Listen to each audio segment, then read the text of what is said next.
বাংলাদেশি পণ্য আমদানির ক্ষেত্রে ভারতের দেয়া নিষেধাজ্ঞায় রপ্তানিতে প্রভাব পড়েছে দেশের স্থলবন্দরগুলোতে। বন্দরে আটকে পড়েছে গার্মেন্টস সহ নানা পণ্যের ট্রাক। ব্যবসায়ীরা বলছেন, একের পর এক নিষেধাজ্ঞায় পরিবহনের পথ সংকুচিত হওয়ার পাশাপাশি বেড়ে যাচ্ছে পরিবহন ব্যয়। সহকর্মীদের তথ্য ছবিতে প্রতিবেদন। বেনাপোল স্থলবন্দরে দিনে 250 থেকে 300 ট্রাক পণ্য ভারতে যেত, যার বেশিরভাগই গার্মেন্টস, সুতা, প্লাস্টিক, কাঠের তৈরি পণ্য এবং ফল। নিষেধাজ্ঞার কারণে সোমবার সকালে প্রায় 100 ট্রাক বন্দরে আটকে রয়েছে। হঠাৎ এমন সিদ্ধান্তে বড় ধরনের আর্থিক ক্ষতির মুখে পড়েছেন রপ্তানিকারকরা। তারা জানান, এর আগে ভারত তাদের বিমানবন্দর ব্যবহার করে তৃতীয় দেশে গার্মেন্টস রপ্তানির ক্ষেত্রেও নিষেধাজ্ঞা দিয়েছিল। একের পর এক এই নিষেধাজ্ঞায় পণ্য পরিবহনের পথ সংকুচিত হয়ে যাচ্ছে, বেড়েছে পরিবহন ব্যয়। সাতক্ষীরার ভোমরা স্থলবন্দর মূলত কাঁচামাল কেন্দ্রিক। সোমবার এই বন্দর দিয়ে 210 ট্রাক পণ্য আমদানি হলেও রপ্তানি হয়েছে মাত্র 50 ট্রাক পণ্য।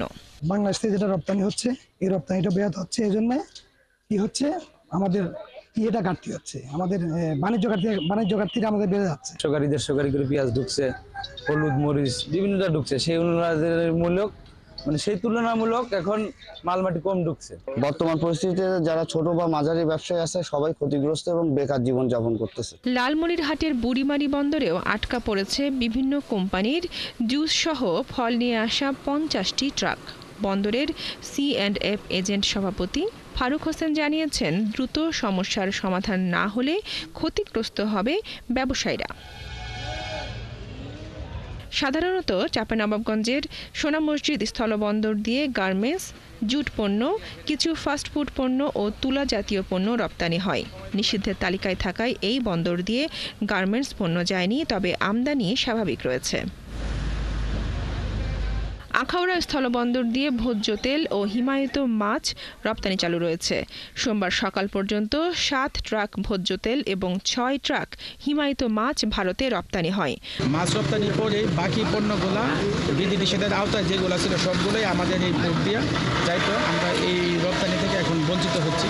30 থেকে 40 লাখ টাকার মতো প্রতিদিন আমরা রপ্তানি করতাম, কিন্তু এখন এটাতে 10 নামাতে আমাদের বিরাট ক্ষতির সম্মুখীন হতে হচ্ছে। বন্দর সংশ্লিষ্টরা জানিয়েছেন, 6 ধরনের পণ্য আমদানিতে ভারতের নিষেধাজ্ঞার ফলে এই বন্দর দিয়ে 30% রপ্তানি বাণিজ্য কমবে।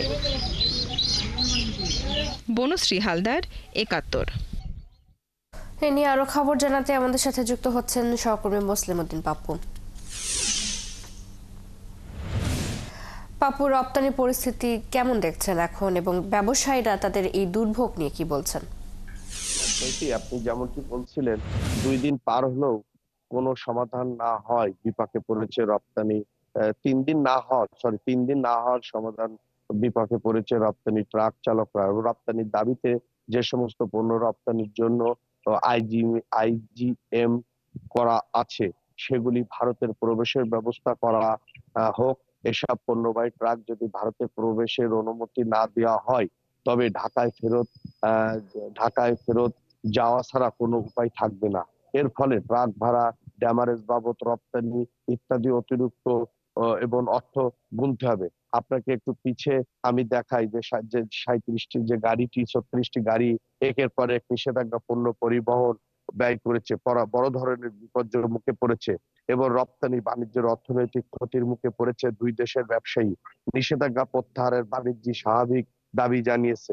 ব্যবসায়িক বেনাপোল আমদানি রপ্তানি সমিতির সহসভাপতি আমিনুল হক বলেন, শনিবার 17 মে ভারত সরকারের যে বাণিজ্য মন্ত্রণালয় থেকে গার্মেন্টস এর তুলা, সুতার বর্জন এবং কাঠ ও প্লাস্টিক ও কাঠের তৈরি আসবাবপত্র, ফল জাতীয় পণ্য আমদানি নিষেধাজ্ঞা দেওয়া হয়। ভারত সরকারের এই নিষেধাজ্ঞায় আপনার নিষেধাজ্ঞার পর বেনাপোল বন্দরে শতাধিক রপ্তানিমুখী গার্মেন্টস পণ্যবাহী ট্রাক আটক করেছিল। তবে কিছু ট্রাক আপনার ভারতের বাইরের যে ট্রাকগুলি সেগুলি সব পুনরায় ফ্যাক্টরিতে ফিরিয়ে নেওয়া হয়েছে।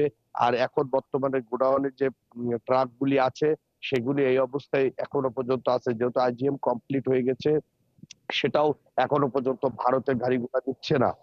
এবং আপনার এখানে দেখা যাচ্ছে যে আপনার গোডাউনে অবস্থান করছে, এদিকে কাস্টমে একটি নির্বাচকের সূত্রে পাওয়া যাচ্ছে যে কাস্টমসের কাগজপাতি সবকিছু সাবমিট হয়ে গেছে কমপ্লিট করে, আইজিএম এর অপেক্ষায় গাড়ি বসেছিল ভারতে প্রবেশের জন্য।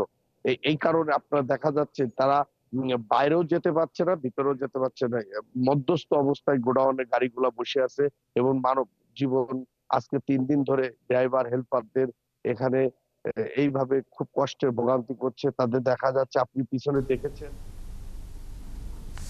পাপ্পু, আপনাকে ধন্যবাদ।